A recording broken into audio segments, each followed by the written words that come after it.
Prions ensemble.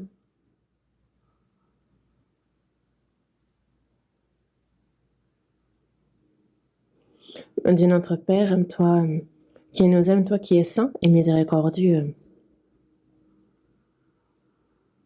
Dieu, nous étions loin de toi et agissions dans le péché, mais tu as eu pitié de nous.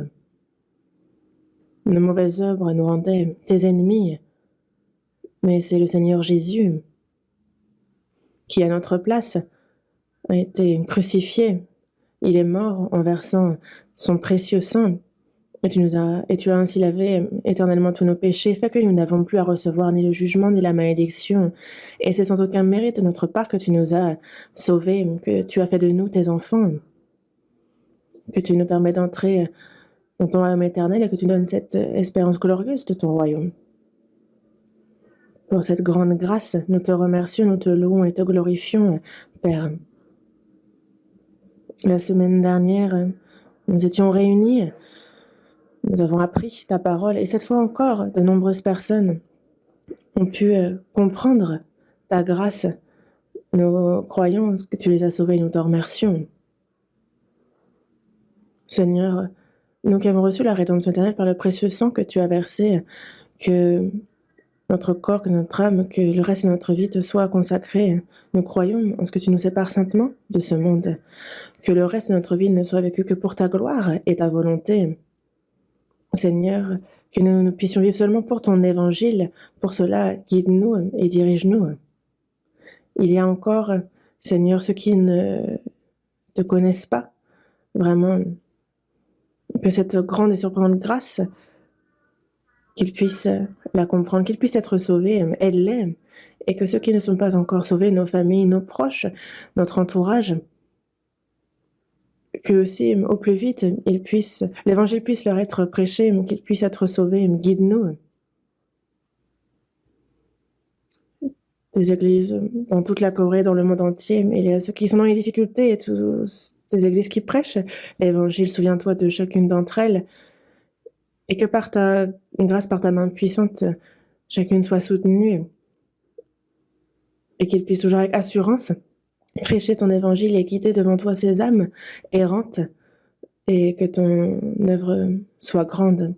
À ceux qui sont malades, permets-leur d'être promptement rétablis, qu'ils puissent, avec un corps en bonne santé, vivre le reste de leur vie pour ton œuvre et qu'ils soient précieusement utilisés pour ton évangile. En ton temps, tu nous donnes la parole dont nous avons besoin. Tu nous enseignes la voie à suivre. Seigneur, manifeste-toi et que cette parole que tu nous révèles, que ta volonté sainte, nous puissions la comprendre, la connaître. Guide-nous. Nous avons prié au nom de notre Seigneur Jésus-Christ. Amen. Ouvrons la Bible. Évangile selon Marc, chapitre 4.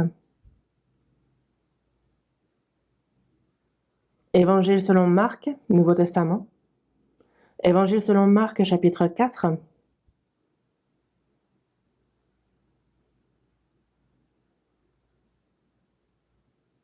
Chapitre 4, du verset 26 au verset 29. Évangile selon Marc, chapitre 4, du verset 26 au verset 29. Je lis. Il dit encore, « Il en est du royaume de Dieu, comme quand un homme jette de la semence en terre. Qu'il dorme ou qu'il veille, nuit et jour, la semence germe et croît sans qu'il sache comment. La terre produit d'elle-même d'abord l'herbe, puis l'épi, puis le grain tout formé dans l'épi. Et dès que le fruit est mûr, on y met la faucille, car la moisson est là. » Jusqu'ici? Durant toute cette semaine, chaque jour, nous nous sommes réunis et c'est avec zèle que nous avons appris la parole. Cette fois encore, les nouveaux participants étaient nombreux. Et j'y crois. Et cette fois-ci, ceux qui ont compris la grâce de Dieu sont nombreux. Et j'y crois aussi. Qui et comment? C'est vrai que nous pouvons le savoir en détail, mais Dieu sait qui est sauvé, et la personne sauvée elle-même le sait aussi. On peut écouter la parole, et ceux qui, malgré le fait d'avoir écouté, ne croient pas encore, il vous suffit de continuer à écouter. Certains, c'est écouter une fois en participant au séminaire, ils ont l'assurance du salut. D'autres, c'est 2, 3, plusieurs fois qu'ils vont écouter et qui vont alors avoir l'assurance.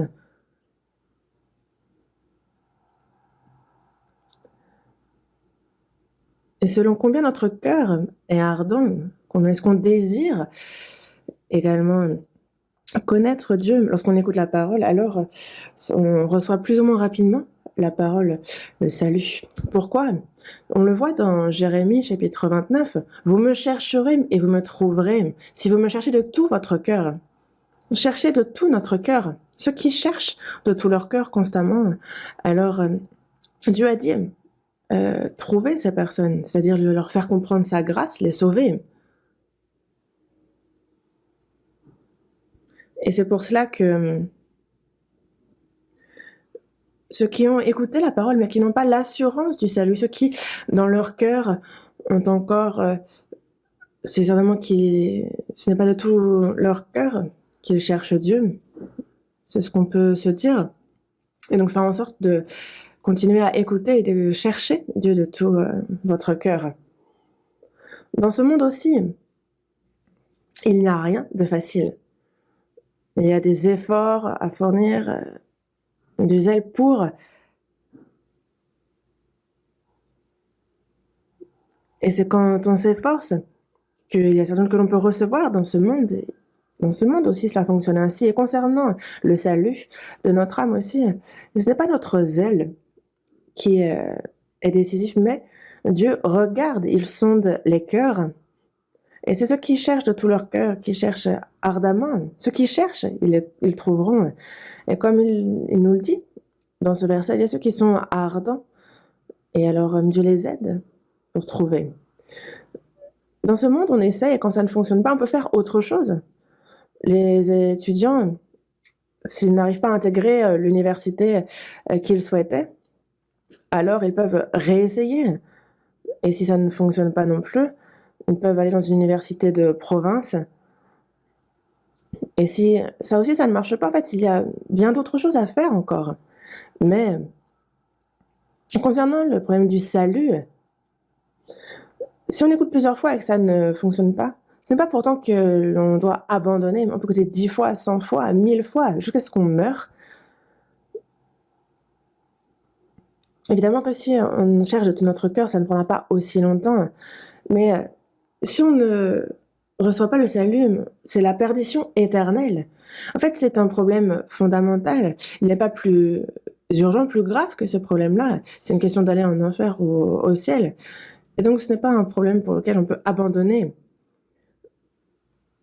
Mais il y a ce cœur qui a cherché, qui doit désirer la vie éternelle, qui doit désirer Dieu. Et je pense que justement, c'est quand on n'est pas ardent qu'on ne réalise pas son salut.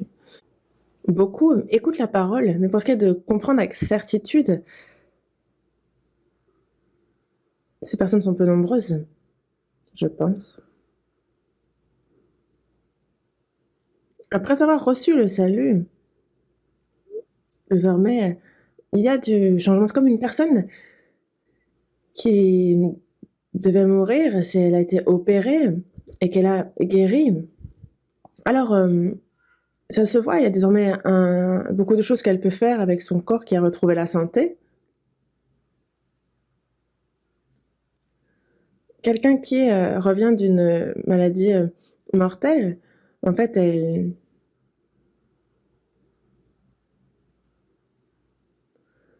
peut pas rester allongée comme incapable. Non, c'est pareil.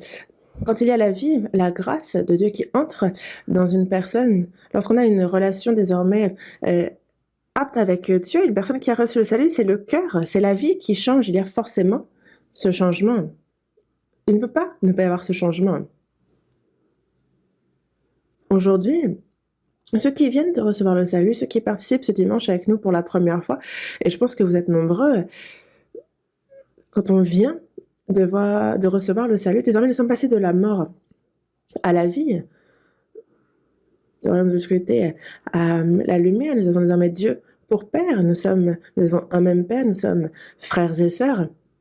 Dans Éphésiens chapitre 2, verset 19, il dit « Ainsi donc, vous n'êtes plus des étrangers ni des gens du dehors, mais vous êtes concitoyens des saints, gens de la maison de Dieu. » On est la famille de Dieu, désormais. Une famille née de mêmes parents, lorsqu'il y a des difficultés, ils s'entraident. Les membres de cette famille s'entraident. Il arrive parfois qu'entre frères et sœurs, il y ait des petites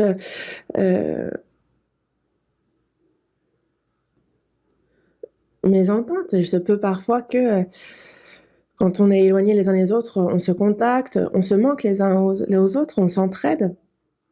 Et c'est un peu de la même manière, ceux qui sont sauvés désormais, on a la vie éternelle, on a la même espérance, on a le même but dans la vie, la même raison d'être. Et c'est pour ça que non seulement nous vivons ensemble éternellement dans les cieux, mais sur cette terre aussi. Nous apprenons à vivre ensemble sur cette terre.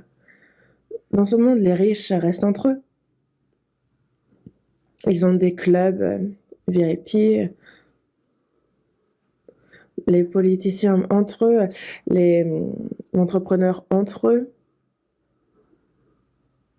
les animaux aussi, les aigles entre eux, les pigeons entre eux, les moineaux entre eux. Ils restent entre espèces. Les poissons aussi, vous les voyez, ils sont en banc.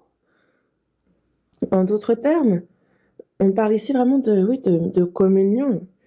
Et c'est nécessaire pour la survie.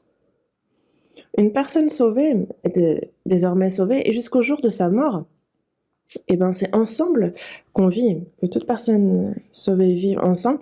Et ce qu'on appelle la communion, en anglais fellowship, c'est donc avec un même cœur de s'entraider, de se soutenir. Si quelqu'un tombe, de se relever les uns les autres lorsqu'il y a des difficultés, de s'entraider, afin que personne ne s'égare. Et que jusqu'à ce que nous entrions dans le royaume des cieux, en fait, c'est ce que l'on continue à faire. Et c'est précieux, les uns pour les autres. Et à l'avenir, à travers la Bible, c'est ce qu'on va continuer d'apprendre. Désormais, les versets qu'on a lus, ce sont donc des paroles prononcées par Jésus. Et le Seigneur, Jésus, lorsqu'il annonce des vérités importantes, il fait en sorte que tous puissent facilement comprendre. Et il utilise donc des paraboles. C'est fréquent. C'est à travers des paraboles qu'il parle. Dans Marc, chapitre 4, du début jusqu'à la fin, il parle en paraboles, surtout concernant la parabole du semeur. Et il y en a bien d'autres, afin que afin que vraiment tout le monde puisse comprendre, parce que ce sont des choses du quotidien, ce sont à travers des paraboles, des vérités qui sont annoncées, parce que ce sont des choses que nous pouvons observer au quotidien. Dans Marc, chapitre 4, verset 26, il dit encore, « Il en est du royaume de Dieu comme quand un homme jette de la semence en terre. » Ici, on parle du royaume de Dieu. Dieu a créé les cieux, la terre, l'univers, le globe, et c'est à son image qu'il forma l'homme. Mais l'homme a quitté Dieu et s'est corrompu par le péché, mais il ne l'a pas abandonné. Il a accompli le salut pour sauver les pécheurs de l'enfer, pour faire de ses enfants, pour se préparer son peuple, pour entrer dans son royaume éternel. Et c'est pour ça qu'on parle de ceux qui vont en enfer, qui vont désormais dans le royaume des cieux, qu'il sauve de la mort pour la vie éternelle. En un mot, c'est ça, le royaume de Dieu. Ce peuple, pour entrer dans son royaume, il sauve son peuple. Donc il en est du royaume de Dieu. Comme quand un homme jette de la semence en terre.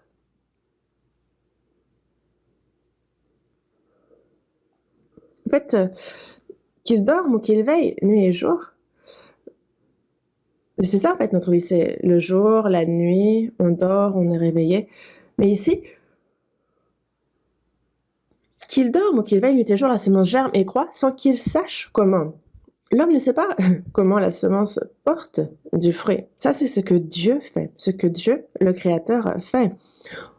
On sème par espèce, cela peut devenir des grains, pour d'autres, ça devient des arbres. C'est comme les séquoias, donc les arbres les plus grands au monde. La dernière fois, je montrais des photos. Il y a un parc de séquoias aux États-Unis et il y a tellement de séquoias dans ce parc. Et un seul arbre peut faire 13 mètres de diamètre, 30 mètres de circonférence. Et un tel arbre vient d'une toute petite semence. Est-ce que parce qu'on parle de séquoia, est-ce que parce que c'est dans des arbres très grands, c'est pour autant que la semence est grande? Non. C'est une toute petite graine que l'on sème et qui devient un arbre gigantesque et qui porte énormément de fruits. C'est parce qu'il y a la vie dans cette semence. C'est pour cela que Jésus le dit dans sa parole, dans le chapitre 4, verset 14. Justement, on voit que le semeur sème la parole. Ce qu'on sème, c'est la parole de Dieu. Et prêcher cette parole, c'est semer la semence dans le champ. Et le champ, c'est le cœur des hommes. Et il y a cette semence qui parfois tombe le long du chemin, parfois dans les épines, d'autres semences tombent dans les endroits pierreux, d'autres dans la bonne terre. Le long du chemin, on ne peut pas s'enraciner. Les racines ne descendent pas. Et donc, les oiseaux viennent et dévorent ces graines, cette semence. Ça veut dire qu'il y a ceux qui écoutent la parole et qui ne comprennent pas. Pourquoi? Parce que le long du chemin, en fait, c'est comme vraiment sur le bord de la route, c'est vraiment un terrain dur. La parole n'entre pas. Et il y a ceux qui n'écoutent pas avec un cœur ardent la parole. Alors, peu de temps après, la parole n'entre pas, les oiseaux viennent et mangent cette semence. Et il y a le prince de la puissance de l'air, le diable, qui fait en sorte que ces personnes ne soient pas sauvées, qui vient prendre la parole qui a été semée. Et donc la personne écoute et après elle a complètement oublié. Pourquoi oublier? Parce que le diable a repris cette parole. Et la personne ne sait même plus ce qui s'est passé. Elle a failli être sauvée, recevoir le salut. Et quand ça tombe dans les épines, et en fait ça s'enracine, mais pas profondément. En fait, il y a des... Et justement, en fait, après, il y a ceux qui écoutent. On a l'impression qu'ils croient, mais par la parole, lorsqu'il y a des tribulations, lorsqu'il y a des difficultés qui arrivent, la personne ne peut les supporter. Il y a ceux qui tombent.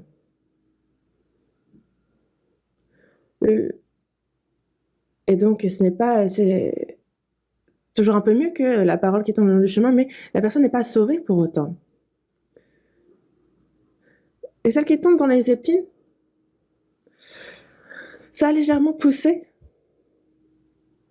Mais en fait, il y a ces épines qui empêchent de croître. Et il y a aussi ces personnes-là. Qu'est-ce que les épines? Ce sont la convoitise du monde, c'est la convoitise, l'envie, et toutes ces choses-là qui, en fait, emprisonnent vraiment cette semence. Et pour porter du fruit, pour que cette semence porte du fruit, il y a trop d'obstacles, et donc cette semence ne peut porter de fruits. La personne supporte un petit peu, mais cette personne-là non plus, évidemment, n'est pas sauvée. On a l'impression que oui, et puis que non, mais finalement, cette personne tombe. Et lorsque ça tombe dans la bonne terre, c'est que la personne écoute et comprend.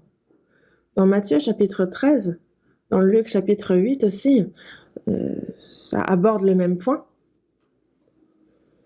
La bonne terre, quand ça tombe dans la bonne terre, c'est avoir avec un bon cœur, avec un cœur ardent, celui qui écoute et qui comprend, et qui porte 30, 60, 100 fois de fruits.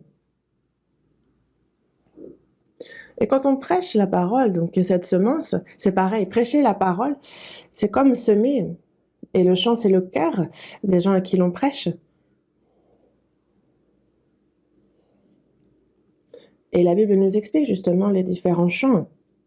Mais ici, on nous parle aussi donc de celui qui sème et qu'il dorme ou qu'il veille nuit et jour, la semence germe et croît sans qu'il sache comment. Verset 28. La terre produit d'elle-même d'abord l'herbe, puis l'épi, puis le grain, tout formé dans l'épi. Et dès que le fruit est mûr, on y met la faucille, car la moisson est là.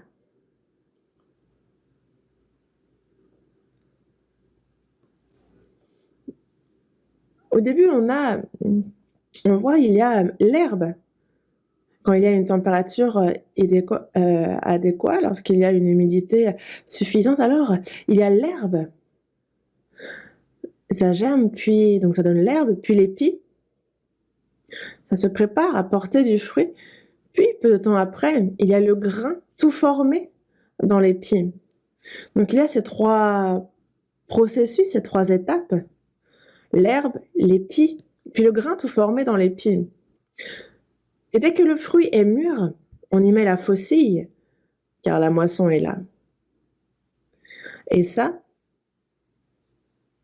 qu'est-ce que ça nous explique? On écoute la parole de Dieu, on la comprend, et on reçoit le salut. Alors, c'est l'herbe. L'herbe, c'est quoi? C'est le début de la vie. Puis l'épi, c'est vraiment la croissance au cours de la vie. Et le grain tout formé dans l'épi, c'est vraiment donc justement le fruit de la vie. Il y a ces trois étapes, ces trois processus qui nous sont expliqués ici. Recevoir le salut, grandir dans la foi. Et une fois que le grain tout formé, donc dans l'épi, une fois qu'il y a ce fruit, alors le Seigneur met ce fruit mûr dans le grenier. Il y a ces trois étapes, ces trois processus que par une parole très simple, il nous explique à travers justement cette parabole. Cette parole, il faut absolument l'apprendre si on est sauvé, l'apprendre en détail. Ceux qui ont premièrement reçu le salut aussi doivent l'écouter encore et encore parce que c'est un contenu important. C'est pour cela que quand on lit la Bible, on voit beaucoup, donc on parle d'avoir reçu le salut. Et il arrive parfois que le mot salut, donc le même mot salut apparaisse à plusieurs reprises, mais qui n'ait pas forcément le même sens. Nous avons cette fois-ci bien écouté. Et quand on regarde dans Éphésiens chapitre 2, verset 8, c'est par la grâce que vous êtes sauvés par le moyen de la foi, et cela ne vient pas de vous, c'est le don de Dieu.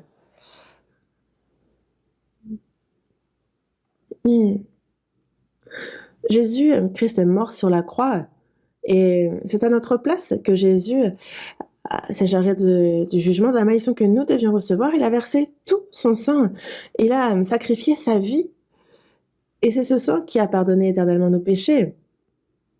C'est donc le contenu le plus important. On comprend cette grâce, et quand on croit en ce pardon de nos péchés, on dit avoir reçu le pardon des péchés, on a reçu la vie éternelle, on est né de nouveau, on est sauvé. Avec tout cela, revient à dire la même chose.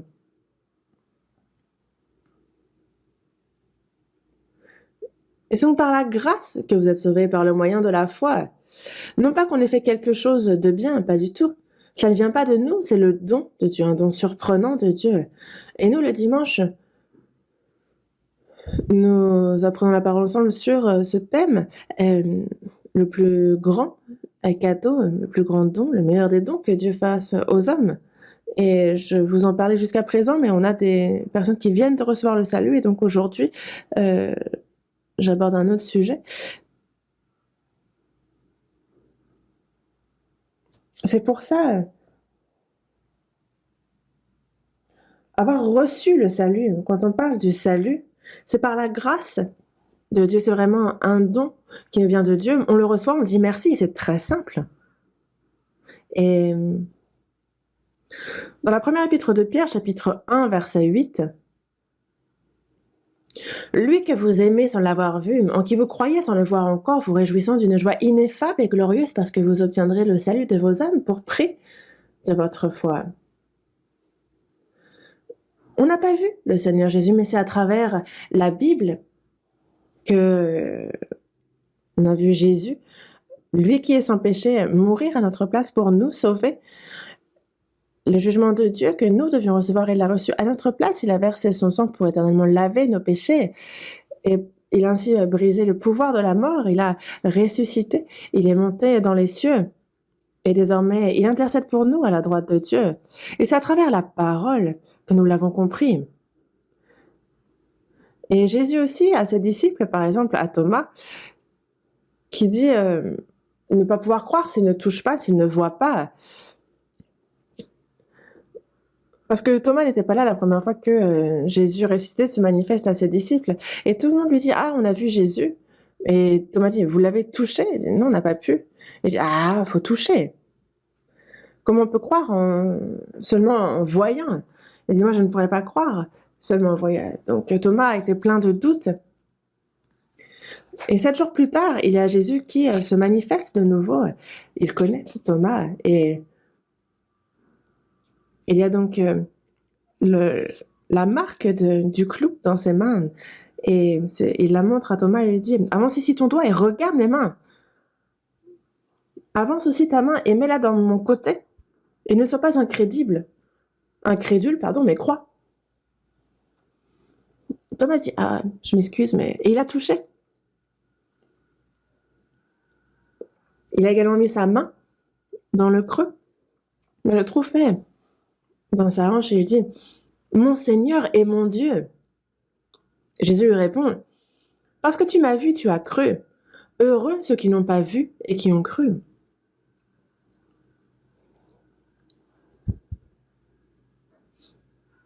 Les disciples ont passé 3 ans et demi avec Jésus. Ils l'ont également vu crucifié, ils l'ont vu ressuscité, et durant 40 jours, ils l'ont ensuite vu monter aux cieux. Et c'est pour ça que les Juifs ont cherché à tuer les apôtres qui prêchaient cet évangile. Et eux répondaient, nous ne pouvons pas ne pas parler de ce que nous avons vu et entendu. Qu'est-ce qu'ils peuvent craindre maintenant? Est-ce qu'ils craignent la mort alors que Jésus a pardonné tous leurs péchés? Que par le sang de Jésus, ils ont reçu ce pardon des péchés. Ils ont reçu la vie éternelle. Et comme le Seigneur, ils ont désormais une espérance certaine de pouvoir entrer dans le royaume des cieux. Mais est-ce que vous pensez que désormais ils craignent la mort?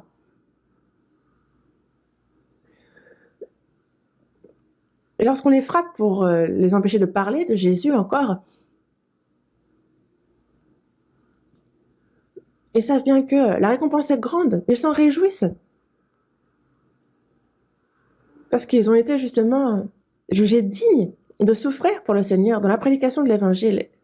Et c'est une grande joie que de souffrir dans la prédication de l'Évangile de Jésus, pour lui.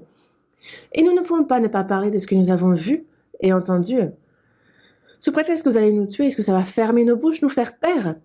Si on est emprisonné et on prêche au geôlier. Si on est chassé, partout où on va, on prêche. Dans Actes, chapitre 8, on voit, après que le diacre Étienne a été lapidé, tous les disciples ont été dispersés. Les persécutions étaient grandes partout où ils allaient, mais les chrétiens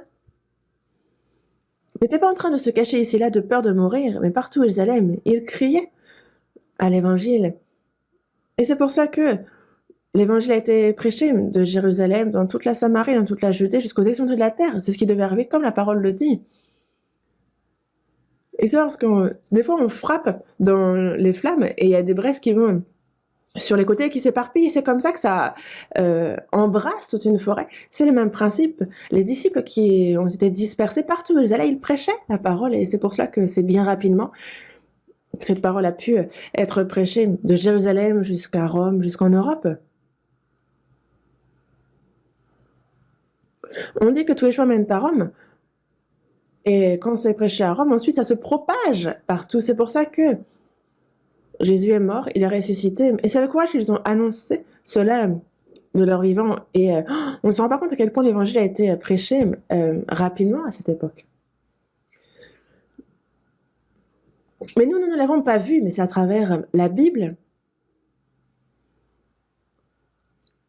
Et on a tellement de preuves qui nous permettent de croire avec bien plus d'assurance, même si nous ne l'avons pas vu.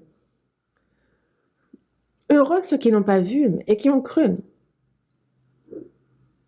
Parce qu'il y a lui que nous avons aimé sans l'avoir vu, en qui on croit sans le voir encore, et on se réjouit d'une joie ineffable et glorieuse. En fait, c'est inexprimable. Les mots ne sont pas suffisants pour parler de cette joie, de cette gloire. Certaines personnes achètent une nouvelle maison et ça fait leur joie. Une nouvelle maison, une grande maison. Ils se réjouissent. Certains se réjouissent de s'être mariés. Wow. Certains, lorsqu'ils mangent un bon plat, ils apprécient, je dis, ah, quel bonheur. Je n'envie même pas le président. Et ils se régalent. Il y a des joies constamment quand on écoute une jolie musique ou ce genre de choses.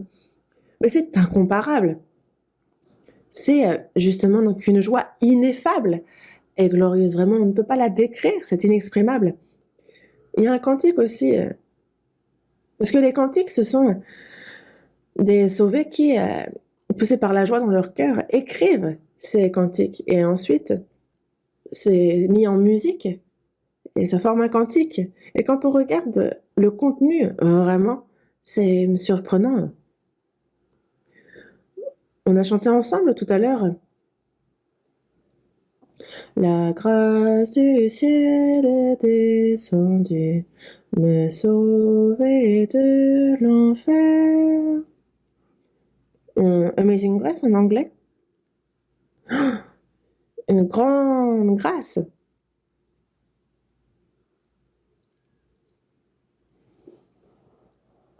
La grâce du ciel qui est surprenante, Amazing Grace. Cette grâce qui nous a sauvés, moi qui étais un pécheur voué à l'enfer, mais c'est désormais au ciel qu'il nous emmène. Et ce sont des milliers, des milliers, des milliers. C'est pour l'éternité que nous serons avec Dieu, que nous vivrons avec lui. Et quand on pense à ça, alors la joie, la reconnaissance déborde, que l'on soit pauvre, que les autres nous insultent, que l'on soit malade et que la mort s'approche. De toute façon, nous irons dans peu de temps vers le Seigneur. Qu'est-ce que vous en pensez? Vous avez peur de mourir? La mort, est-ce que l'homme craint le plus? Dès qu'il y a quelque chose, il dit « Ah, je meurs de faim, je meurs de soif, je meurs de chaud, je meurs d'envie de... » Il y a des gens qui meurent parce qu'ils apprécient trop telle chose. Il y en a qui ont gagné le gros lot au loto, ils ont gagné le million, et ils sont tellement contents qu'ils font une crise cardiaque. Ouais, c'est vraiment arrivé. Ceux qui, justement, regardent la télévision, et on supporte, par exemple, un match de foot, on supporte son équipe, l'équipe nationale, tu sais, Col c'est pute, et paf, la personne est morte d'un arrêt cardiaque. Mais les chrétiens, ce n'est pas de ce genre de joie dont on parle, du fait que l'on se réjouisse d'une joie ineffable et glorieuse. Ce n'est pas ce genre de joie. Vous obtiendrez le salut de vos âmes pour prix de votre foi. Donc c'est la première des choses, le salut de nos âmes. Notre âme qui était morte par nos offenses et par nos iniquités est revenue à la vie. Avoir reçu le salut, le pardon des péchés, avoir été justifié, être né de nouveau, avoir reçu la vie éternelle, être devenu enfant de Dieu, être héritier de Dieu. Tout cela signifie la même chose. C'est surprenant, c'est comme un set, c'est un cadeau qui en contient plusieurs. Et c'est moi, avant de recevoir le salut, et jusqu'à présent, en fait, depuis que je suis sauvée, c'est impossible de décrire le bonheur que je vis. Et je me demandais: «Mais est-ce qu'il y a quelqu'un de plus heureux que moi, sur cette terre?» J'en doute et j'ai pourtant, grandi toute ma jeunesse dans la pauvreté et vraiment, en fait, le mois suivant, je ne savais pas comment j'allais, le vivre, en fait. J'avais vraiment l'impression d'être, vide, en fait, il y a ceux aussi qui, toujours cherchent une occasion de se suicider à cause des difficultés. Mais, moi-même, en fait, l'avenir était sombre, mais dès que j'ai reçu le salut, je suis sur terre, je suis donne-moi le monde entier, il n'y a pas quelqu'un de plus heureux que moi maintenant, en fait. Et de toute façon, je n'échangerai ce salut pour rien, même pas pour le monde entier. Dans tous les cas, donc on a reçu le salut de nos âmes et ça, c'est par la foi. C'est, une seule fois, c'est, une fois pour toutes. Je suis très, contente de m'être confiée dans le Seigneur, ce Seigneur Jésus qui est mon sauveur, mon ami. J'ai reçu de lui la joie, la paix, la vie. Le salut de l'âme, c'est une fois pour toutes. Une fois. C'est pas je reçois le salut, puis après, peu de temps après, je reçois de nouveau le salut. Non. La vie éternelle, c'est pour l'éternité. Et nous sommes donc nés enfants de Dieu, en d'autres mots. Et la naissance, c'est en une seule fois, n'est-ce pas aussi? C'est comme charnellement, on est une fois du ventre de la mère. C'est pareil spirituellement, on est une fois enfant de Dieu. Parce que si un homme ne naît de nouveau, il ne peut voir le royaume de Dieu. On ne peut pas le voir, alors comment y entrer? Naître de nouveau, c'est comme recevoir le salut, ça revient à dire avoir reçu la vie éternelle. Certaines personnes pensent que recevoir le salut, c'est avoir atteint des sommets. Et quand on dit avoir reçu le salut, ils se disent: «Ah, vous êtes orgueilleux, il faut mourir pour le savoir». Non, en fait, c'est être né enfant de Dieu. C'est, j'étais en train de mourir, mais quelqu'un est venu me sauver. Mais quelqu'un qui a survécu, par exemple, qui a failli mourir, mais qui a été secouru, est-ce que c'est orgueilleux que de dire que la personne a été, sauvée, qu'elle a été secourue? C'est comme, par exemple, quelqu'un qui naît du ventre de sa mère, est-ce qu'on lui dit qu'il est orgueilleux, qu'il est vantard? Non, il est juste né. C'est pareil pour les enfants de Dieu. Mais ensuite, on a je vous parlais justement de l'épi, donc de cette, croissance, parce qu'une fois qu'il y a l'herbe ensuite, il y a toute cette, tout ce processus de croissance de la semence. Voyons dans la Bible, Philippiens chapitre 2, verset 12. On va, chercher dans la Bible avec zèle. Philippiens chapitre 2, verset 12. Nouveau Testament. Philippiens chapitre 2, verset 12. Philippiens chapitre 2, verset 12. Ainsi, mes bien-aimés, comme vous avez toujours obéi, travaillez à votre salut avec crainte et tremblement, non seulement comme à ma présence, mais bien plus encore maintenant que je suis absent. L'apôtre Paul, quand on le voit dans les Actes, il va à Philippe, il évangélise, et il y a eu de nombreux sauvés. Et c'est là qu'a commencé l'église de Philippe. Et quand il écrit cet épître, en fait, il y a les Juifs qui cherchent à tuer l'apôtre Paul. Lui-même est juif, mais il est né en territoire romain. Et c'est pour ça qu'il a la citoyenneté romaine. Et ceux qui possèdent la citoyenneté romaine, personne ne peut s'en prendre à eux comme ça à la légère. Et dès qu'il y a injustice, ils peuvent en appeler à l'empereur César. Et alors, ils ne peuvent pas être jugés par quelqu'un d'autre. Ils seront jugés seulement devant César. Et c'est pour ça que l'apôtre Paul, on a appelé à César. Mais surtout, en fait,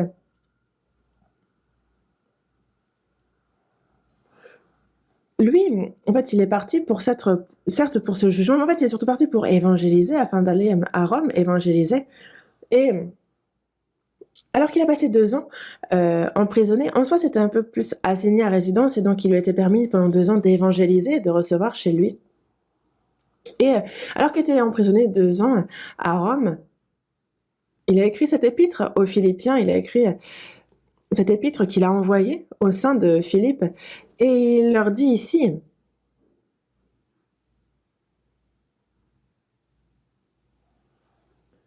«Ainsi, mes bien-aimés, les saints de Philippe aimaient beaucoup l'apôtre Paul et l'apôtre Paul aimait tant, les saints de Philippe». En fait, c'était réciproque.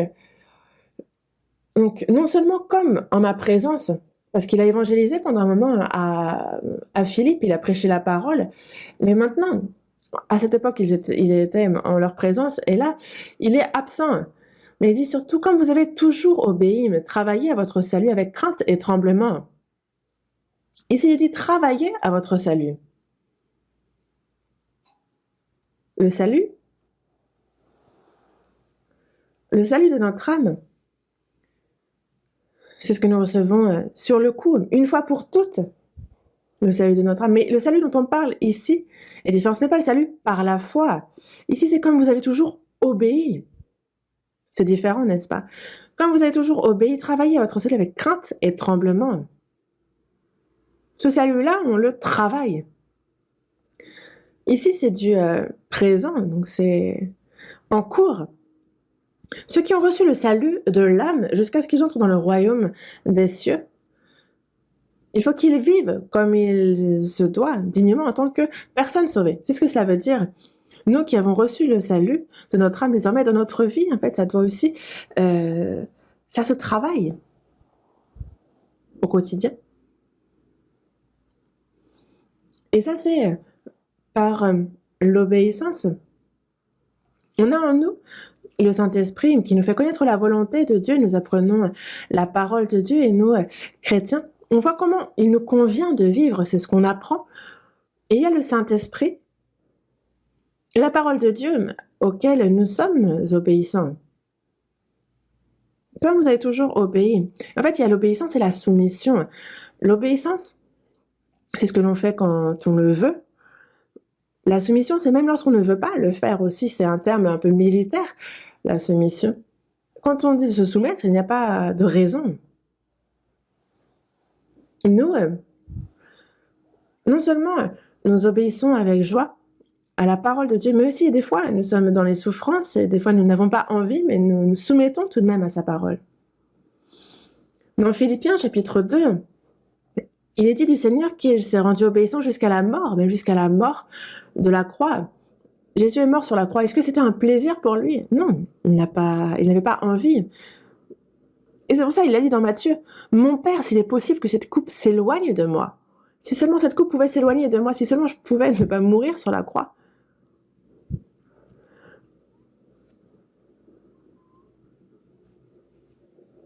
Quand on est pris par surprise et qu'on est tué sur le coup, il n'y a rien à faire, mais par exemple, la souffrance d'être frappé de verge, d'être crucifié, c'est une longue souffrance et c'est une des punitions les plus douloureuses. Mais Jésus a dit: «Personne ne m'ôte la vie, mais je la donne de moi-même». Parce que j'ai le pouvoir de donner cette vie, de donner ma vie et j'ai le pouvoir de la reprendre. Tel est l'ordre que j'ai reçu de mon Père. Donc pour quelle raison Jésus est venu sur terre? C'est pour mourir pour les pécheurs, pour accomplir le salut. C'est pour cela qu'il est venu et c'est pour ça que Jésus, avant d'accomplir le salut, lui, il se soumet absolument à la volonté de Dieu. Toutefois, non pas ce que je veux, mais ce que tu veux.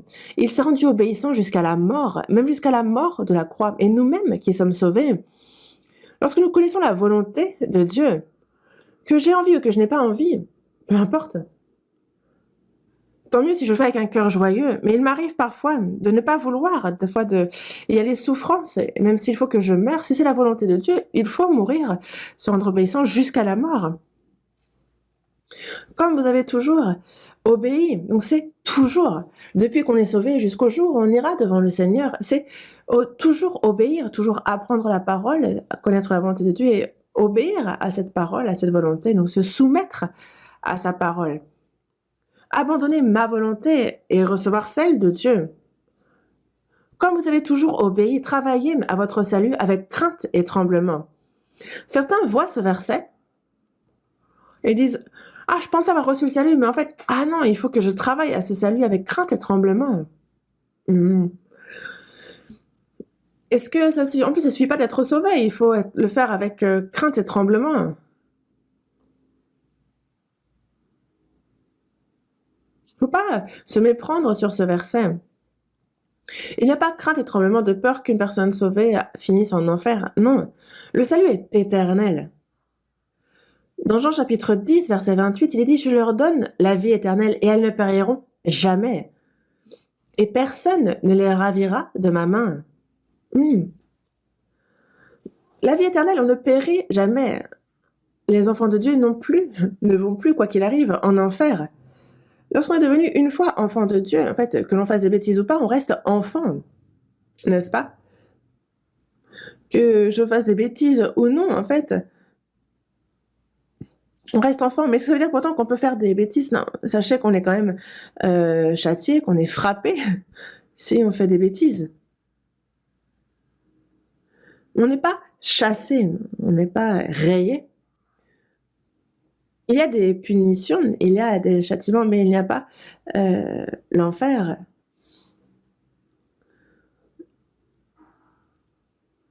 Et si un chrétien qui, justement, a commis une faute grave et qui ne se repent pas rapidement, cette personne, justement, peut mourir dans la chair. Et on l'a vu, justement, en fait, il y a ceux qui ont commis l'adultère et qui ne se sont pas repentis. Il a dit qu'un tel homme soit livré à Satan pour la destruction de la chair, afin que l'esprit soit sauvé au jour du Seigneur Jésus. Il peut aller jusqu'à punir la personne par la mort de la chair. Mais une personne sauvée ne connaît pas la perdition éternelle. Certains disent, bon, moi je meurs, je vais au ciel, donc j'ai pas peur de la mort.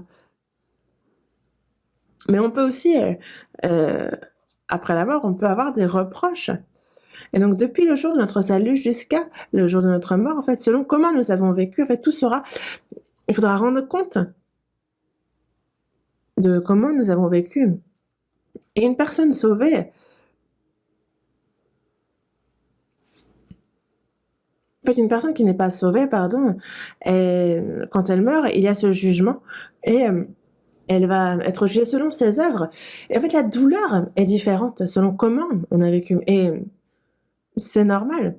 Ceux qui vont en enfer, si on les jette juste en enfer sans regard de ce qu'ils ont commis comme péché, non, il est bien dit que c'est justement, donc on va comparaître et c'est chacun va recevoir selon le bien ou le mal qu'il aura fait dans son corps.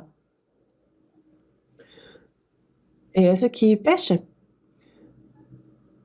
donc chacun va en enfer soi, mais selon les péchés que nous avons commis, je considère que la douleur, la souffrance ne sera pas la même pour tous. Une personne sauvée, avec certitude, une personne réellement sauvée ne va pas en enfer. Mais selon comment nous avons vécu depuis le jour que nous sommes sauvés, en fait, il faudra rendre compte. Avant de recevoir le salut, dans la seconde épître aux Corinthiens, chapitre 5, verset 17, on voit que si quelqu'un est en Christ, c'est une nouvelle créature. Donc, toutes les choses anciennes sont passées. Donc, avant le salut, il n'y a même pas besoin de s'en inquiéter, c'était le avant. Mais depuis le jour de notre salut, en fait, c'est une nouveauté de vie. Donc, c'est à partir de ce moment-là que commencent les calculs. C'est pour ça que dans la seconde épître aux Corinthiens, chapitre 5, verset 10, il a dit « Il nous faut comparaître devant le tribunal de Christ afin que, justement, on se tient devant le tribunal de Christ, quoi qu'il arrive, et c'est afin que chacun reçoive selon le bien et le mal qu'il aura fait dans son corps. Une personne sauvée selon comment elle a vécu dans son corps tout au long de sa vie. Est-ce qu'elle a vécu selon la volonté de Dieu? Est-ce qu'elle a vécu selon sa propre volonté? Si elle a vécu pour le Seigneur ou si elle a vécu pour elle? Tout cela, justement, il faudra en rendre compte. Les calculs seront faits. Il y a beaucoup de versets qui nous en parlent.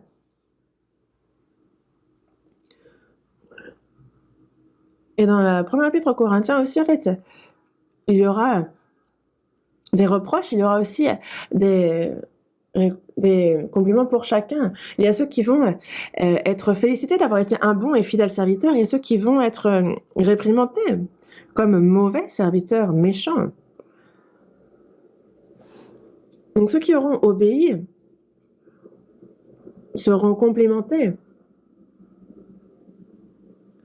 Et ce ne sera pas comme dans ce monde où on va donner quelques fleurs et puis après tout le monde va applaudir. Non, il y a une rétribution et c'est une gloire éternelle. Le salut est le même, c'est par la grâce de Dieu qu'on le reçoit. Mais pour ce qui est de la gloire, c'est différent. On reviendra dessus en détail plus tard. Mais ça se passe comme ça. La gloire de Pierre, la gloire de l'apôtre Paul, la gloire du diacre Étienne qui a été lapidé après qu'il ait évangélisé, la gloire de l'apôtre Jean, en fait, la gloire de chacun diffère. Ceux qui ont souffert toute leur vie pour le Seigneur et qui sont allés le retrouver, ceux qui ont vécu dans l'à peu près depuis leur salut, est-ce que vous pensez que la gloire va être la même pour les deux? Non, en fait, jusqu'à ce que nous retrouvions le Seigneur. Depuis notre salut, comment nous avons vécu? Et si on n'a pas vécu selon la volonté du Seigneur, on va vraiment le regretter à cause des choses vaines de ce monde, à cause de cette chair vile, à cause de cet égoïsme, à cause de ces choses qui nous ont détournés dans ce monde, ne pas pouvoir recevoir la rétribution dans les cieux. Et il est dit aussi que il y a cette honte. Le salut, c'est le salut. C'est un peu comme lorsqu'il y a une maison qui est en feu. Et il y a ceux qui sauvent leur vie de justesse et qui sortent en slip parce qu'ils n'ont rien pu prendre d'autre, rien pu sortir des flammes. Et c'est pareil pour le salut. Il y a ceux qui auront juste leur salut. Et donc qui sont certes sauvés, mais qui seront dans la honte. Alors qu'il y en aura qui seront dans une grande gloire. Et il y a ceux qui servent le roi au plus près. Et il y a ceux qui le servent de loin. La gloire est différente pour les deux. Ces versets aussi, on les retrouve dans la Bible, mais on reviendra sur ça plus tard. En tout cas, donc une personne sauvée ne va pas en enfer. Travailler à votre salut dans la crainte et le tremblement, ce n'est pas par crainte de l'enfer, mais c'est qu'on vient de recevoir le salut, mais il y a encore en nous ce vieil homme. Quand nous écoutons la parole, la personne sauvée dire « Merci Seigneur, merci de m'avoir sauvé. Seigneur, je vais vivre une vie qui te rend les bienfaits que tu as eu envers moi, je vais vivre, mourir pour toi. » On a ce cœur-là à ce moment-là. On apprend la parole de Dieu, on dit oui, je vais vivre selon cette parole. Amen. Mais, le sermon terminé, on sort par la porte, on descend l'escalier, et qu'est-ce qu'on se dit? Faut vraiment vivre selon la parole, absolument. Moi, j'ai la chair et j'ai telle ou telle circonstance qui font que. On sort et là, il y a une voiture, un nouveau modèle, tout dernier cri. Et on se dit, quand est-ce que je serai au volant de cette voiture? On voit une personne très bien habillée et on se dit, moi aussi, il me faudrait cet habit-là. On voit une jolie maison, on se dit, et moi, j'aimerais avoir une telle maison. Alors qu'il y a 2 minutes, on pensait vivre selon la volonté de Dieu, et tout ça a disparu, et petit à petit, ça a diminué en nous. Et c'est pour cela que, en fait, ce monde, cette envie de faire les choses vaines de ce monde grandit, alors que l'envie de vivre pour le Seigneur diminue. C'est qu'il y a justement cette puissance de la chair. Et on revient le dimanche, on écoute la parole, on dit oui, c'est vrai, j'ai mal vécu jusqu'à maintenant, mais à partir d'aujourd'hui, il faut que je vive bien. Et la personne se décide, mais elle redescend l'escalier et ce cœur s'est encore éteint. Je m'excuse, mais il ne faut pas vivre ainsi. C'est pour ça qu'il y a cette lutte avec la chair. Dans Romains chapitre 7, il est dit « Je prends plaisir à la loi de Dieu selon l'homme intérieur, mais je vois dans mes membres une autre loi. » Une autre loi, et donc il y a cette chair qui n'a pas encore changé, cette puissance de la chair qui lutte contre la loi de mon entendement et qui me rend captif. C'est comme il y a... imaginez un oiseau et une souris qu'on attache l'un à l'autre.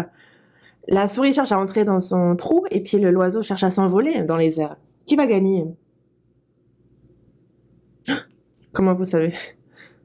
Oui, c'est celui qui a le plus de force qui va gagner.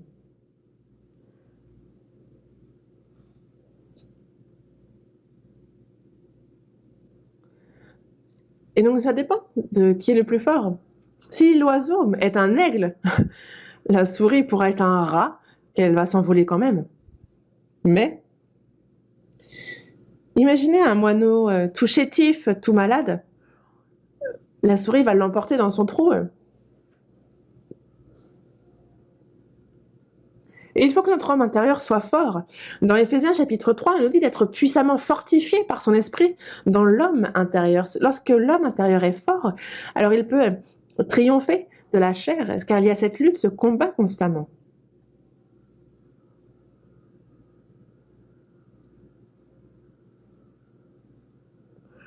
Et lorsqu'on nous dit de travailler à notre salut avec crainte et tremblement, c'est de peur que, à cause de la chair, on désobéisse à Dieu, qu'on fasse ce qui est désagréable à Dieu.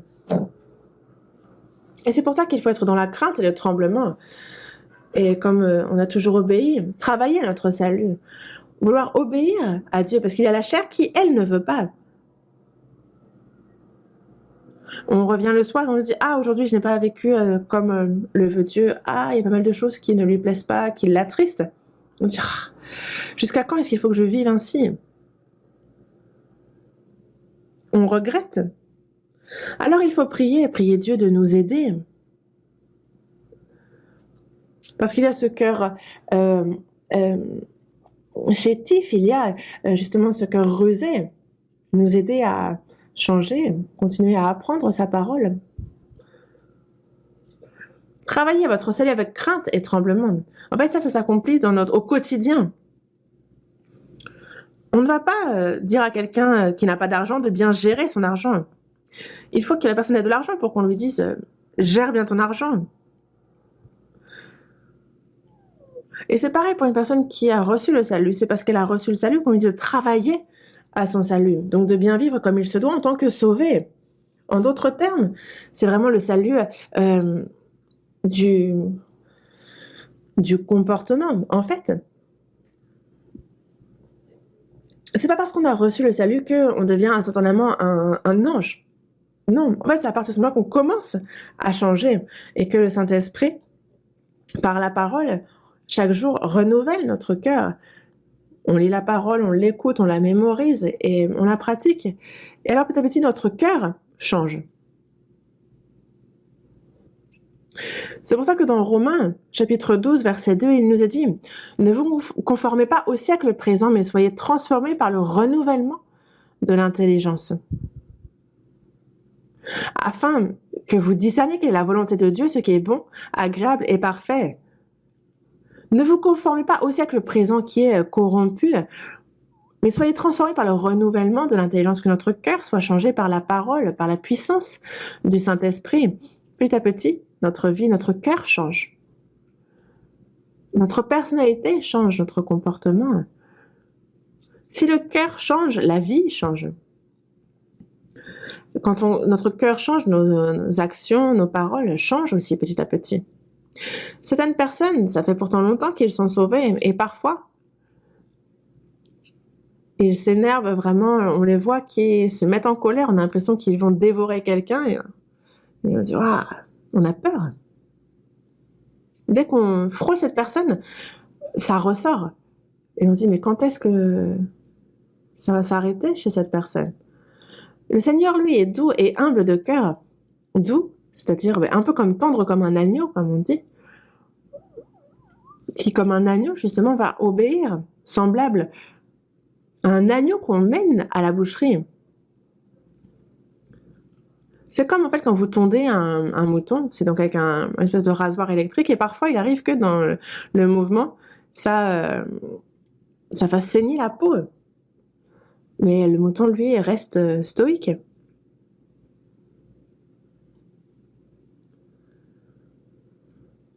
Et toute cette laine, on la lui prend. Mais il y a un agneau C'est comme une brebis muette devant ceux qui l'attendent. Il n'ouvre point la bouche. Les autres animaux, eux, s'enfuiraient à la moindre occasion. C'est pour ça, vraiment, dans Ésaïe chapitre 53, on parle de Jésus comme d'un agneau qu'on mène à la boucherie, comme d'une brebis muette qu'on emmène chez le tondeur. Il n'a point ouvert la bouche. Un agneau qu'on mène à la boucherie, les animaux le savent. Même les vaches cherchent à ne pas y aller, elles résistent. On avait un chien à la maison avant, et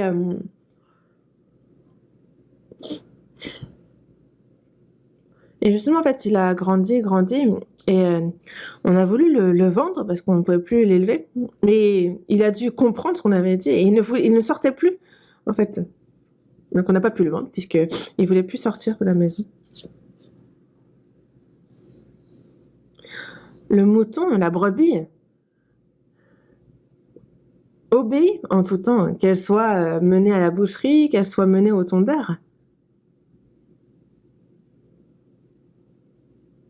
Vous avez déjà vu une brebis être attrapée? Moi, ça m'est arrivé plusieurs fois.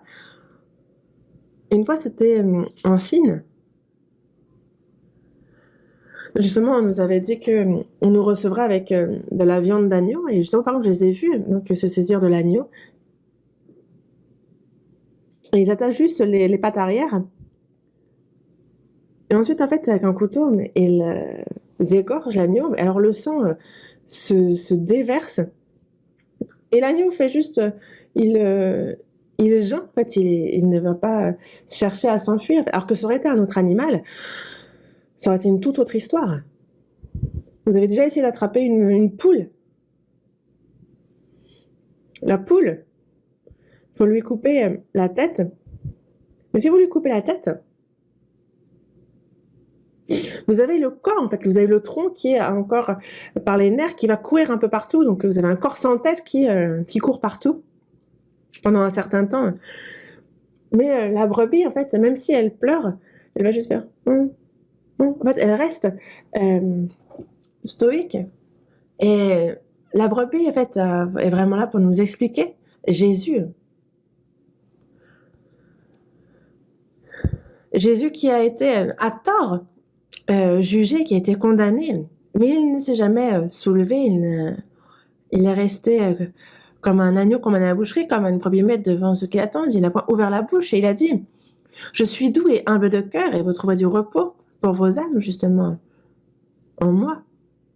Et c'est à lui qu'on ressemble. Des fois, on n'est pas reconnu pour ce que nous faisons, des fois, on est méprisé, et alors ça nous met en colère, et on se dispute, et vraiment, on lance des éclairs avec le regard. Des fois, les garçons vont jusqu'à mettre des coups de poing, et on se dit, mais quand est-ce que la personne va grandir?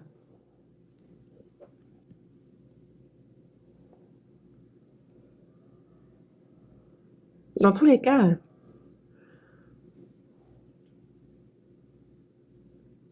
il faut justement que notre personnalité, que nous changions. Et c'est pour ça que petit à petit, notre cœur change, notre quotidien change, et donc nous grandissons. C'est la croissance. Le salut est dans la croissance. Première épître de Pierre, chapitre 2. Première épître de Pierre, chapitre 2.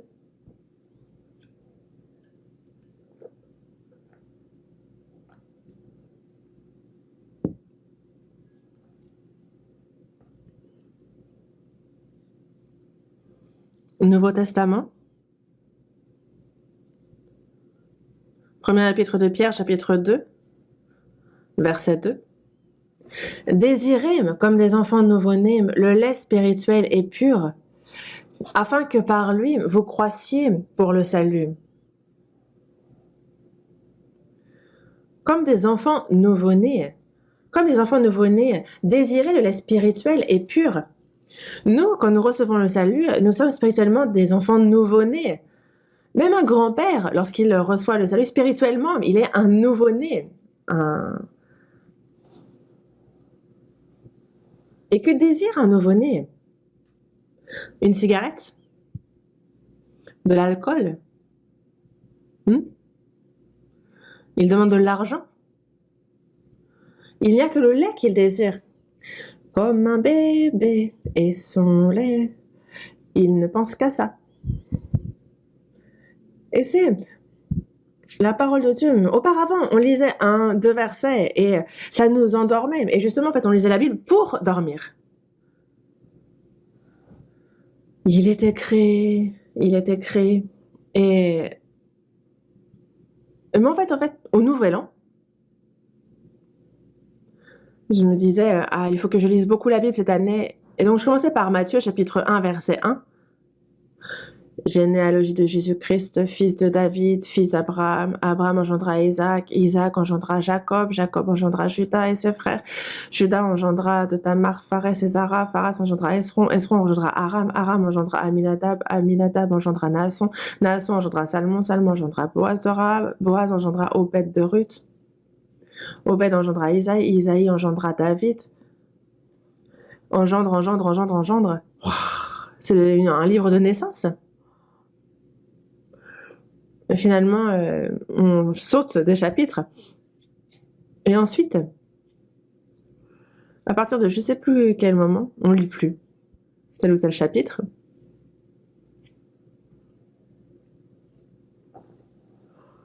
Et c'est pour ça que, charnellement, les gens n'aiment pas lire la Bible.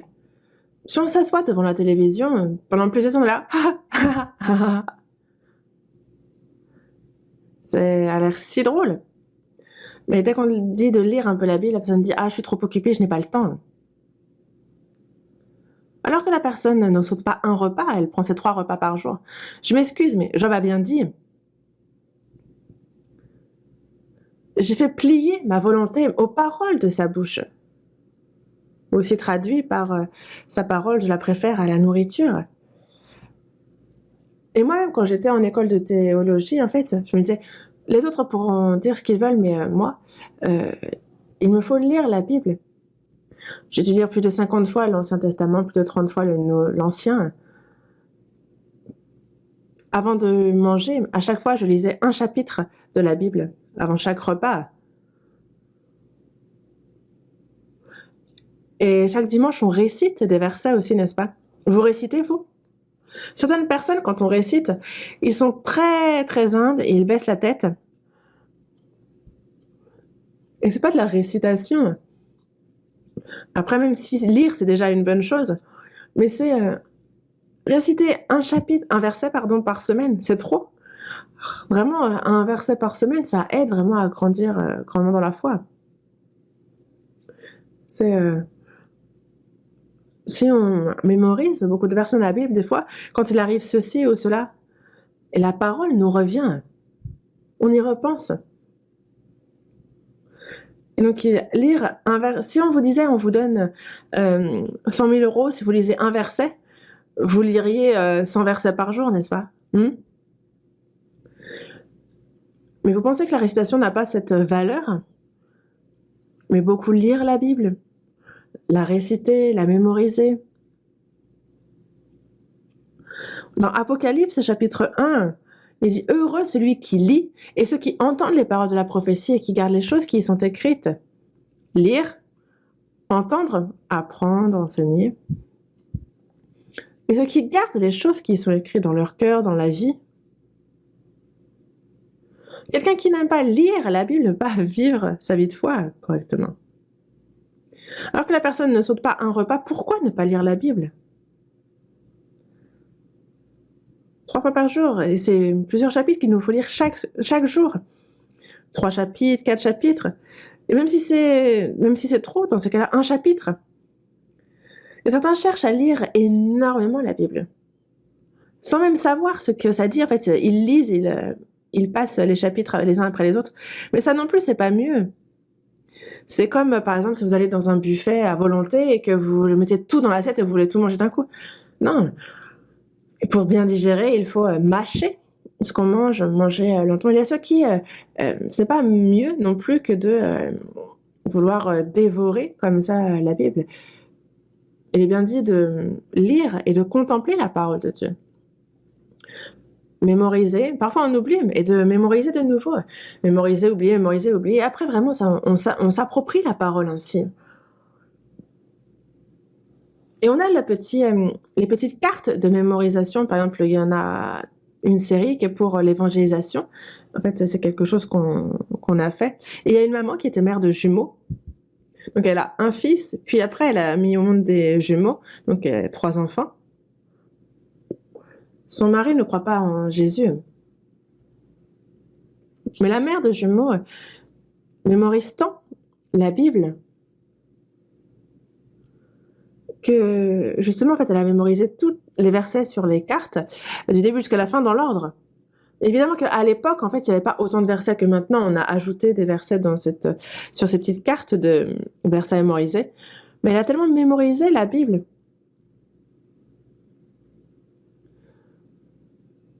Et elle s'occupait de ses enfants. Son mari était tellement contre la parole. Mais ce qui est surprenant, c'est que son mari, à la maison, donc il y a non pas une photo, mais il y a un dessin de Jésus avec son visage. Et il dit tellement à sa femme de ne pas aller à l'église, de ne pas y emmener ses fils. Et sa femme ne l'écoute pas. Et donc une fois, justement, avec son poing, il a donné un coup dans ce dessin, parce qu'il ne peut pas frapper sa femme. Et en fait, il s'est cassé le poignet. Et il s'est dit, oh là, j'ai donné un coup de poing à Jésus et j'ai été puni. Et il s'est repenti et a reçu le salut. Le mari a été sauvé. Et sa femme est remarquable. Mais mémorisez la Bible en tout cas, avec zèle. La Bible, comme dit dans le psaume 119, quand on regarde dans le verset 9, « Je serre ta parole dans mon cœur afin de ne pas pécher contre toi. » Afin de ne pas pécher contre toi. Le verset 9 nous dit, comment le jeune homme rendra-t-il pur son sentier? C'est en se dirigeant d'après ta parole. Et dans le verset 11, il est dit, je serre ta parole dans mon cœur afin de ne pas pécher contre toi. Donc il nous faut mémoriser la parole. Quand on mémorise les versets, alors dès qu'on a un peu de convoitise, il y a Romains chapitre 6, verset 23 qui nous revient. La convoitise, justement, enfante le péché, et le péché, une fois qu'il est consommé, c'est la mort. Et quand on a, par exemple, des fois, quand on pense un peu, quand on a des mauvaises pensées, des pensées d'adultère, on nous dit que celui qui convoite, regarde une femme pour la convoiter, a déjà commis un adultère avec elle dans son cœur. Et quand on a beaucoup dans notre cœur la parole, alors, c'est comme par exemple avoir beaucoup de flèches à notre arc, comme un général militaire. Et dès que l'ennemi se pointe, hop, on sort une flèche et on tire. Mais sans flèche, comment voulez-vous tuer l'ennemi? C'est par la parole, comme je dis, qu'on repousse le diable et ses tentations. Donc, il faut qu'on prenne l'épée de l'esprit qui est la parole de Dieu. La parole, plus je me l'approprie et plus je peux justement triompher du diable avec cette épée qui est la parole. C'est pour ça aussi que désirer comme les enfants nouveau-nés le lait spirituel est pur. La parole de Dieu, c'est ce lait spirituel est pur et c'est afin que par lui vous croissiez pour le salut. Lire la parole, l'écouter, la mémoriser, la pratiquer, et alors on grandit dans notre foi. Certains, ça fait des années qu'ils sont sauvés, mais ils ne grandissent pas. Dans la première épître aux Corinthiens, chapitre 3, versets 1 à 3, il y a l'apôtre Paul qui s'adresse aux saints de Corinthe qui dit « Je vous parle comme à des enfants en Christ. Encore, je vous parle comme à des enfants, des nouveau-nés. Je vous ai donné du lait, non de la nourriture solide, car vous ne pouviez pas la supporter. » Dès qu'on parle de choses un peu compliquées, la personne ne comprend pas de vivre plus pour le Seigneur, alors elle dit « Ah non, ça c'est pas possible. » Un nouveau-né, quand est-ce que la personne va grandir? Il faut grandir dans la foi, que cette foi grandisse. Quand on parle de grandir dans la vie de foi,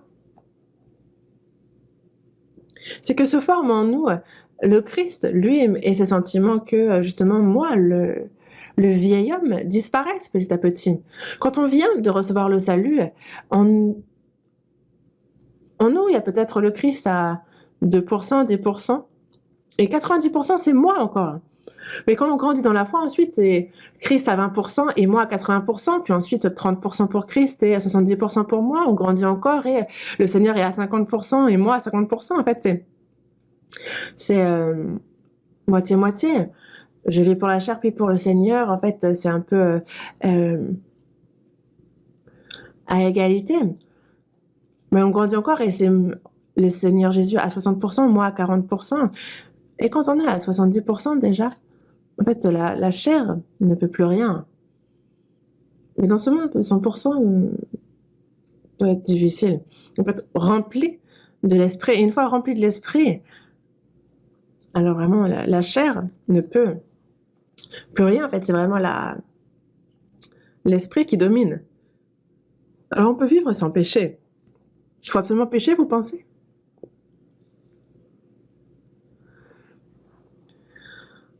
On a la loi de la gravité. Quand on lâche quelque chose, le fait qu'il tombe. Mais s'il y a quelque chose qui soutient, alors elle ne peut pas tomber. C'est comme les oiseaux, ils ont la vie, et donc ils vont à l'encontre de la loi de la gravité, ils peuvent ainsi s'envoler dans les airs. Mais si ils sont atteints par une balle, alors ils s'effondrent, ils tombent. Et nous, en fait, notre homme intérieur, c'est un peu comme un aigle qui s'apprête à prendre son envol. Celui qui aspire au Seigneur, il monte comme un aigle. Il s'élève comme un aigle. Le corps vit sur terre, mais notre cœur constamment s'élève vers les cieux. On n'est pas là comme une souris à chercher au sol ce qu'il y a à manger. Non.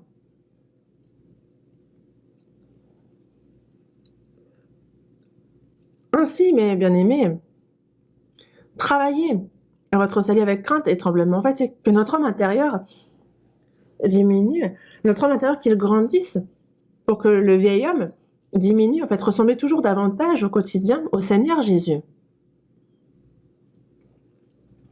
Dans Galates, chapitre 4, verset 19, l'apôtre Paul s'adresse aux saints de Galates et leur dit « Mes enfants, pour qui j'éprouve de nouveau les douleurs de l'enfantement, jusqu'à ce que Christ soit formé en vous. » Il a prêché l'évangile à Galates et il a connu les douleurs de l'enfantement pour que les saints à Galates soient sauvés. Et ceux qui sont sauvés doivent changer. Il faut que Christ soit formé en chacun d'eux.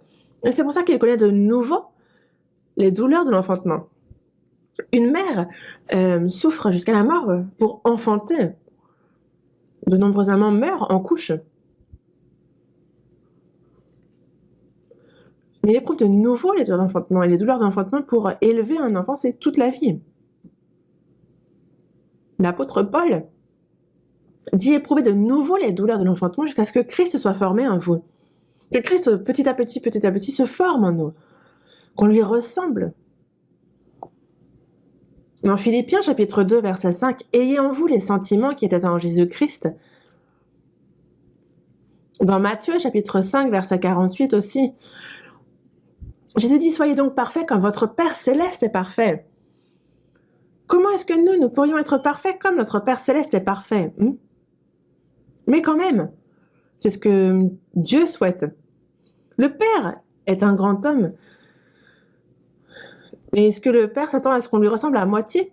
Non, il souhaite qu'on soit aussi grand, aussi remarquable que lui, même s'il n'aime pas forcément jusqu'à aller le dépasser. Mais petit à petit, on ressemble au Seigneur Jésus dans nos paroles, notre pensée, nos actions. Petit à petit, on ressemble au Seigneur. Et au jour du retour du Seigneur, alors c'est notre corps, qui lui aussi sera transformé. Et ça, c'est le troisième salut. Hébreux, chapitre 9. Hébreux, chapitre 9.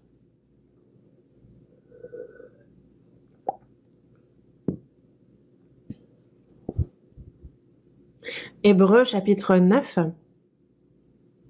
verset...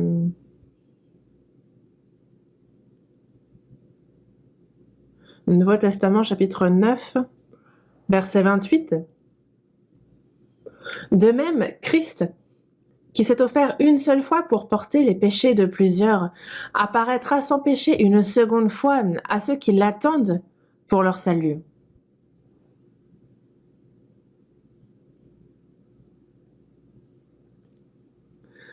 Donc Christ s'est offert une seule fois pour porter les péchés de plusieurs, donc pour accomplir la rédemption du péché. Et il apparaîtra sans péché une seconde fois à ceux qui l'attendent pour leur salut. Ceux qui ont reçu le salut attendent le retour du Seigneur. Donc il apparaîtra sans péché une seconde fois à ceux qui l'attendent pour leur salut. Leur salut. Une seconde fois, donc quand il revient, c'est quoi ce salut? Ce n'est pas le salut de l'âme. Donc ceux qui ont reçu le salut de l'âme, ensuite au cours de leur vie, travaillent au salut de leur personnalité, de leur comportement. Donc ils changent au quotidien petit à petit pour ressembler plus à Christ. Et ensuite, lorsque le Seigneur revient, il y a le salut du corps. Le corps. Ceux qui l'attendent. Même, c'est étrange, il y a dans le ciel des nuages. Je pense que c'est aujourd'hui le retour de mon Seigneur. Je lève les yeux et je vois au loin, ô Seigneur, quand est-ce que tu reviens? Quand est-ce que tu reviens? Quand tu es parti, tu as promis de revenir. Quand? Quand est-ce que tu reviens? Est-ce que vous attendez le retour du Seigneur ou pas? Vous avez une date pour votre mariage et vous voulez vivre un peu une vie de couple avant de partir. Vous avez un nouvel appartement. Vous avez gagné le gros lot. Vous voulez vivre un peu dans votre nouvel appartement. Vous voulez que le Seigneur attende un peu avant de revenir. Vous avez préparé tous vos petits plats pour l'hiver. Mais quoi que ce soit dont on profite et qui est bien dans ce monde, c'est incomparable, mais incomparable avec ce que Dieu prévoit pour nous. Et parce qu'on ne sait pas ça, il y a ceux qui veulent vivre un petit peu plus dans ce monde. Un jour court dans ce monde, c'est un jour long sur terre. Est-ce que vous préférez vivre un an de plus ici ou un an de plus dans les cieux? Vous ne savez pas quoi répondre? Vous réfléchissez? Si vous aviez compris, vous voudriez aller au plus vite au ciel. Et certains ont peur de mourir. Mais heureux dès à présent les morts qui meurent dans le Seigneur. Dans Apocalypse chapitre 14, il dit oui, il y a ceux qui se reposent de leurs travaux, car leurs œuvres les suivent. C'est le repos. Il n'y a plus de travail, il n'y a plus de souffrance, il n'y a plus de tristesse, il n'y a plus de larmes. Il n'y a plus de torture, il n'y a plus de dictateur. C'est un monde idéal où on vit avec notre Seigneur pour l'éternité et j'ai très envie d'y aller au plus vite, vraiment. J'ai envie d'y aller au plus vite. Mais il reste encore à faire sur cette terre. Je ne sais pas quand est-ce qu'il va me prendre. Mais l'apôtre Paul aussi souhaitait aller au plus vite vers le Seigneur. Il l'a dit à plusieurs reprises dans la Bible. C'est pour ça que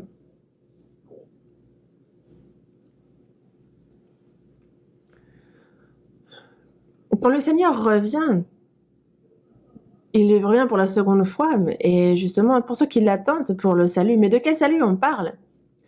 Ce salut, c'est dans Romains chapitre 8. Romains chapitre 8. Romains chapitre 8, verset 23. Chapitre 8, verset 23. Et ce n'est pas elle seulement, mais nous aussi, qui avons les prémices de l'Esprit. Nous aussi, nous soupirons en nous-mêmes en attendant l'adoption, la rédemption de notre corps. On est sauvés. Nous avons les prémices de l'Esprit, notre esprit qui est Et nous soupirons en nous-mêmes, parce que nous aussi, des fois c'est difficile, nous avons faim, nous tombons malades. On aimerait vraiment sortir au plus vite de ce corps, on aimerait au plus vite aller auprès de notre Seigneur. Nous nous soupirons en nous-mêmes en attendant l'adoption. Notre corps, donc l'adoption, c'est nous n'étions pas fils, mais nous sommes devenus fils. Mais notre corps n'a pas encore la rédemption, n'a pas encore le salut. Nous attendons l'adoption, la rédemption de notre corps. Lorsque le Seigneur revient, c'est le salut de notre corps. Comment est-ce que notre corps est sauvé?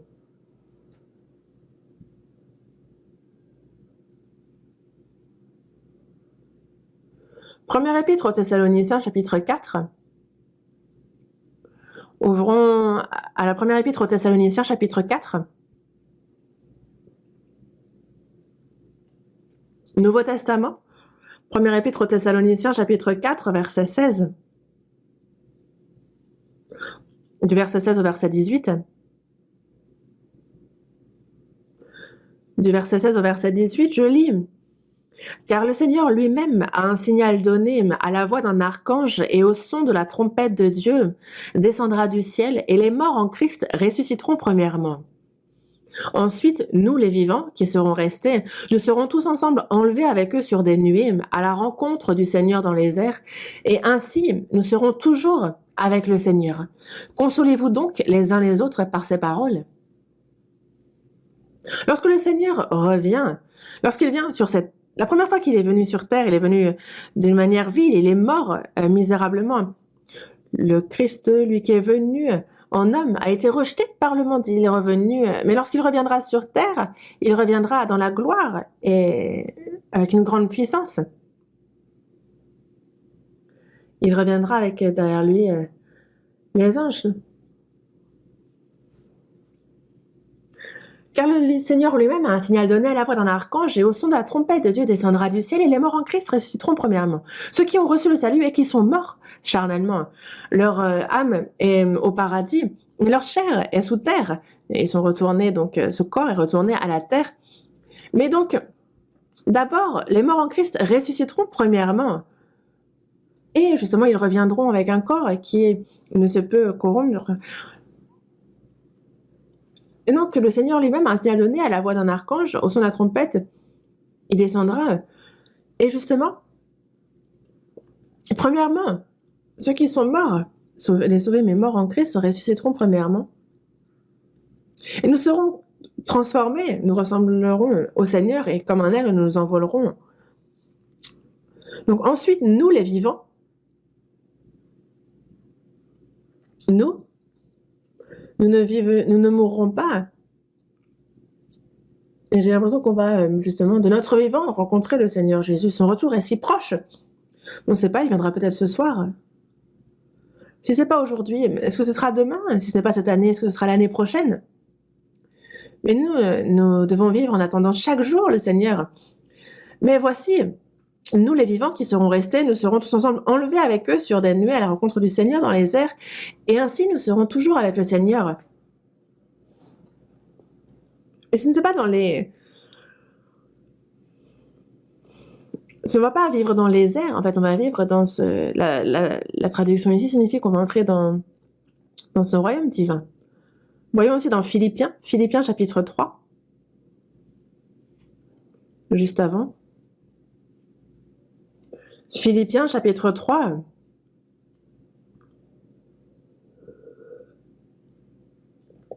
versets 20 et 21. Épître aux Philippiens chapitre 3, versets 20 et 21.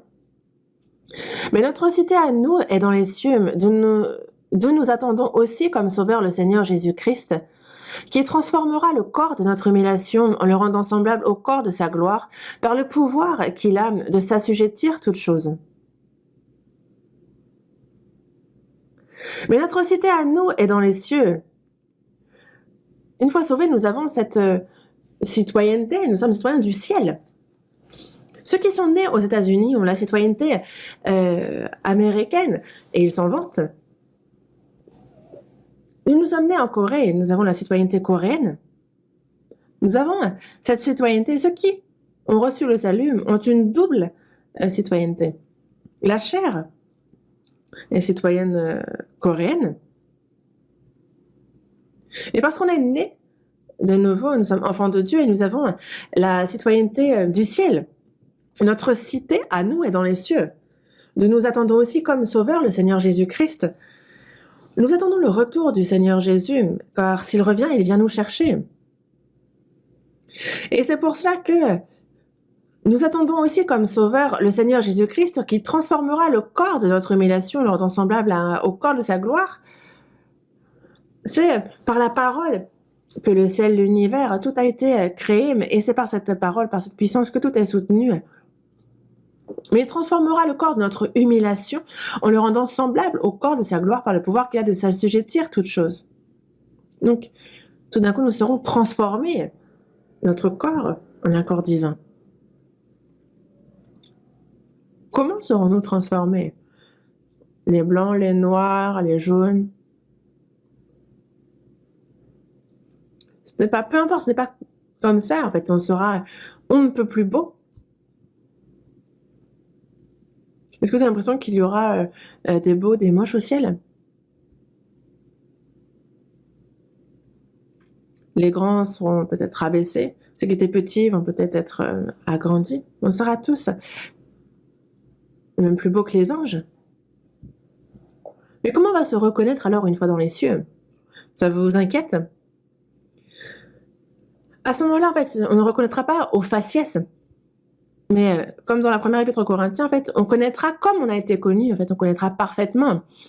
Le Seigneur nous connaît de la même manière, nous aussi nous nous reconnaîtrons sur oh, Abraham, oh, David, oh, Salomon, oh, là-bas, Pierre, Paul. On connaîtra comme on a été connu, en fait, on aura la connaissance de Dieu. On se reconnaîtra tous. Et non pas au faciès. Quand nous serons devant le Seigneur, nous qui avons reçu donc le salut, on reconnaîtra tous les saints avec qui nous avons communié, avec qui nous avons vécu. Ce sera génial. C'est pour cela que le jour du retour du Seigneur, notre corps sera transformé aussi. Il sera semblable au corps de sa gloire.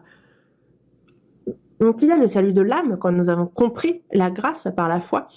Et il y a cette croissance dans la foi, la transformation de notre cœur, de notre quotidien, de notre comportement, de notre personnalité qui change. Petit à petit, ceux qui sont sauvés changent. Regardez les enfants, regardez comment ils grandissent, regardez comment ils changent rapidement.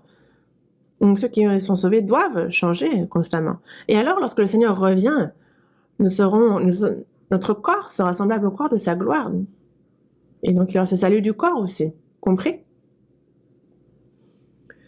Désormais, en fait, après notre salut, comment nous, chrétiens, nous devons vivre? Nous allons continuer à l'apprendre. Ce qui compte, c'est de constamment participer sans rien louper. Le mercredi, aux réunions de quartier, les sermons du dimanche, les sermons des jeunes. Il y a aussi donc la réunion de quartier. J'ai des frères et sœurs qui habitent les uns à côté des autres. On s'entraide, on continue à apprendre. Et on vit ensemble notre vie de foi jusqu'au jour où on rejoindra le Seigneur. Prions ensemble. Dieu notre Père, toi qui es miséricordieux, Dieu, nous étions éloignés de toi et agissions dans les péchés. Dieu, il nous convenait de recevoir le jugement, la malédiction. Mais par ta grâce qui a eu pitié de nous, le Seigneur Jésus a éternellement pardonné nos péchés et tu nous as sauvés. Et c'est sans notre mérite, tu nous as fait tes enfants, tu nous as donné l'espérance glorieuse de pouvoir entrer dans ton royaume éternel. Seigneur, pour cette grande grâce, merci. Désormais, la vie qui nous reste à vivre sur cette terre, jusqu'à ce que nous nous retrouvions, que chaque jour ta parole nous transforme au quotidien. Aide-nous à vivre comme il se doit en tant que tes enfants. Que parmi nous,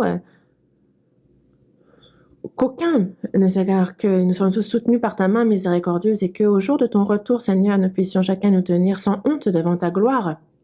Et que pour cela, guide chacun d'entre nous. Nous avons prié au nom de notre Seigneur Jésus-Christ. Amen.